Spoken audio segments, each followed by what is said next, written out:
Hi అండి. Welcome to our mini vlog. ఈరోజు Sunday కదా అనేసి మా బావని ఏం స్పెషల్ చేయాలి అంటే ఎప్పుడు ట్రై చేయని రెసిపీ చేయమన్నాడు. సో నేను వెంటనే వెళ్ళి చికెన్ తీసుకురా, చికెన్ 65 బిర్యానీ చేద్దాము అన్నా. సో నేనైతే ఈ బిర్యానీ చేయడం ఫస్ట్ టైము. సో ఎలా వచ్చిందో చూసేయండి. సో చికెన్ 65 కోసం చికెన్ అయితే ఫస్ట్ మ్యారినేట్ చేసి పెట్టుకోవాలి.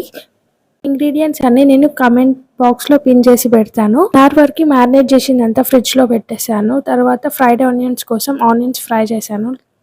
కావాల్సినంత రైస్ తీసుకొని నానబెట్టుకోవాలి. నేను చికెన్ మ్యారినేట్ అయినాక మొత్తం ఆయిల్లో డీప్ ఫ్రై చేయాలి. ఆయిల్లో డీప్ ఫ్రై అయిపోయాక నెక్స్ట్ ఇంకొక బౌల్ పెట్టుకొని రైస్ కుక్ చేసేసుకోవాలి. రైస్ కుక్ చేసుకున్నాక ఇక్కడ కనిపిస్తున్నట్టు ఆ మసాలా మొత్తం ఫ్రై చేసిన పీసెస్కి పట్టించాలి. ఆయిల్లో మంచిగా ఫ్రై చేసి నెక్స్ట్ ఒక 5 to 10 మినిట్స్ కుక్ అయిన తర్వాత దాంట్లోనే బాయిల్ అయిన రైస్ కూడా అందులో వేసేసి దమ్ పెట్టాలి ఒక 15 మినిట్స్. సో లో ఫ్లేమ్లో బిర్యానీని దమ్ చేసుకుంటే 15 మినిట్స్ చికెన్ 65 బిర్యానీ రెడీ అయిపోతుంది. వీడియో కానీ నచ్చినట్టయితే ఫాలో అండ్ సబ్స్క్రైబ్ చేసుకోవడం మర్చిపోకండి. Thanks for watching. బాయ్.